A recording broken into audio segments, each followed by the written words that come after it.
तो यहाँ मैं बात करूँगी कि आप कैसे सीटेट की तैयारी करें और टाइम को कैसे मैनेज करें, कम समय में तैयारी कैसे करें। ठीक है, तो जैसे कि सबके घर का एनवायरनमेंट एक जैसा नहीं होता, तो मैं अपने एनवायरनमेंट को टारगेट करके आप लोगों को कुछ भी नहीं बताऊँगी। बस मैं एक चीज़ कहना चाहती हूँ कि मेरी फैमिली में तो मुझको सपोर्ट मिला, पढ़ने का टाइम भी मिला है। ठीक, और अगर आप लोग की फैमिली में सपोर्ट तो मिलता है लेकिन टाइम नहीं मिल पाता है पढ़ने का, तो आप टाइम कैसे मैनेज करें। तो टाइम तो आप लोग के हाथ में खुद है कि आप किस टाइम को, किस काम को कितना टाइम में फिनिश करके और पढ़ने के लिए निकालते हो।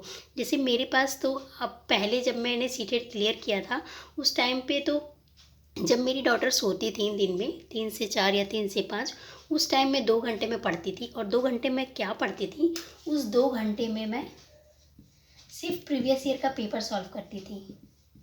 प्रीवियस ईयर का पेपर सॉल्व करती थी और पेपर 2 के लिए मैंने सिर्फ जो है एनसीईआरटी की बुक पढ़ती थी। ठीक, पेपर 2 के लिए सिर्फ एनसीईआरटी की बुक पढ़ती थी और पेपर 1 के लिए सिर्फ प्रीवियस ईयर का पेपर सॉल्व करती थी।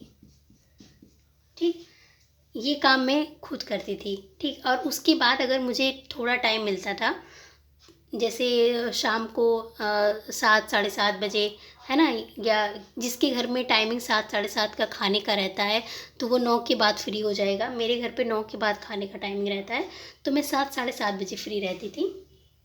तो 7 साढ़े 7 बजे जो है मैं यूट्यूब से जो है पेडागोजी वगैरह देख लेती थी। इस टाइम को मैं वहाँ से पेडागोजी यूट्यूब का जो काम रहता था मैं उस टाइम कर लेती थी। उस टाइम पे लाइव क्लासेस भी 1-2 ठो रहता था, तो वो मैं जो है कवर कर लेती थी। अगर नहीं ले पाती थी तो मैं बाद में लेती थी लाइव क्लासेस, क्योंकि लाइव मुझे देखना ज़्यादा पसंद नहीं है। बहुत ही टाइमिंग, उसमें टाइम का बहुत इश्यू रहता है। बाद में मैं वीडियो को 2x मोड पे करके देख लेती हूँ। ठीक, तो ये आप भी कर सकती हैं। और ये 2x मोड पे आप कब पढ़ पाएंगी यूट्यूब से, जब आप प्रीवियस ईयर का देखे रहेंगी, आपके माइंड में वो सारी बातें सेट रहेगी। ठीक है, तो आप जब उसको 2x पे करके देखेंगी तो सारी चीज़ें आपके दिमाग में जाएगी और वो आपको समझ में भी आएगा। तो ये मैं उस टाइम पे करती थी। और उसके बाद पेपर 2 के लिए एनसीईआरटी पढ़ती थी। बाकी से जो पेडागोजी का सेशन था वो प्रीवियस ईयर का उसी से मतलब कवर हो जाता था और यूट्यूब से कवर हो जाता था। ठीक, मैथ के लिए मुझे टाइमिंग बिल्कुल नहीं मिलता था, तो पूरे दिन में तो नहीं मिलता था। तो 11 साढ़े 11 के बाद, 11:30 के बाद जो है सब सोने के बाद मैं मैथ प्रैक्टिस करती थी। और मैथ में मुझे सिर्फ 45 मिनट करने के बाद मुझे बहुत ही भयंकर वाली नींद आती थी, क्योंकि दिन भर अगर कोई वर्क रहता है और दिन भर कोई रेस्ट नहीं करेगा तो फिर उसके मतलब नींद ही आएगी काम धाम खत्म होने के बाद। तो रात में मैं 45 मिनट से ज़्यादा कवर ही नहीं कर पाती थी। तो ये था मेरा इतना दिन भर का पढ़ाई का, 3 घंटे मैं टोटल निकाल पाती थी। और आप लोग कितना मैनेज कर पाएंगी ये आप लोग के हाथ में है। मैं तो ऐसे ही करती थी। और टाइम मैनेजमेंट आपको ये ऐसे ही करना पड़ेगा।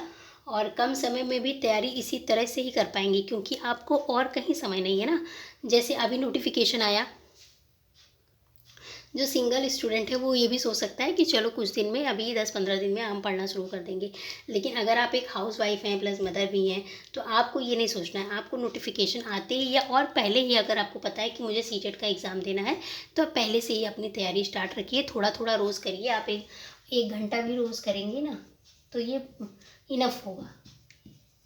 अगर 1 घंटा भी आप करेंगे तो ये इनफ होगा। ठीक, तो ये स्पेशली वीडियो हाउस वाइफ के लिए है, तो मैं उन्हीं के लिए बता रही हूँ। तो कम समय में तैयारी आपकी ऐसे ही हो पाएगी कि अगर आप पहले से ही आपको पता है कि आप सीटेट का एग्ज़ाम देंगे, तो आप थोड़ा थोड़ा रोज़ पढ़िए। कोई ज़रूरी नहीं नोटिफिकेशन आए तभी पढ़िए। ठीक है, तो ये आपके लिए बेनिफिशियल रहेगा। और नोटिफिकेशन आने के बाद भी आपको ये रूटीन अगर आप फॉलो कर पाइएगा जो मैंने बताया, तो ये जो है आप खुद से फॉलो करिएगा। और नहीं होता है तो अपने टाइम जो है अपने घर के इन्वायरमेंट के अकॉर्डिंग टाइम मैनेज करके कम से कम आपको 2-2.5 घंटा तो निकालना पड़ेगा सारे सब्जेक्ट के लिए। 2.5 घंटा आप निकालिए। और या तो आप दिन में सो जाइए, रात में पढ़ लीजिए। लेकिन ये भी सब सारे घर में मतलब फैसिलिटीज़ नहीं रहती है। रात में जब देर तक पढ़ेंगे तो सुबह उठने में भी लेट होगा, है ना। तो ये सारी बातें हैं। तो अगर आप चाहें तो दिन में ही थोड़ा थोड़ा टाइम करके, कोई ज़रूरी नहीं इकट्ठे 2.5 घंटे आप निकाल लीजिए, 1-1 घंटा निकाल लीजिए। 2 दिन 3 दिन बहुत दिक्कत होगा मैनेज करने में, उसके बाद सही हो जाएगा। ठीक, तो अगर आपके लिए हेल्पफुल हो तो आप जो है वीडियो को लाइक शेयर सब्सक्राइब कर दीजिएगा। मैंने कैसे किया था तो मेरा रूटीन मैंने बता दिया, मैंने इसी तरह किया था और आई होप आप लोग के लिए भी ये हेल्पफुल रहे। ठीक, चलिए मिलेंगे नेक्स्ट वीडियो में, तब तक के लिए बाय बाय, टेक केयर। और अगर आप पेपर 2 साइंस के लिए प्रिपेयर कर रहे हैं, साइंस आपका सब्जेक्ट है, तो मैंने अपने चैनल पे साइंस की वीडियो डालना शुरू कर दिया है। तो मैं धीरे धीरे ही डाल पाऊँगी, बट कोशिश करूँगी कि लास्ट तक का सारा आप लोग को कवर करा सकूँ। ठीक है, चलिए मिलेंगे नेक्स्ट वीडियो में, बाय बाय, टेक केयर।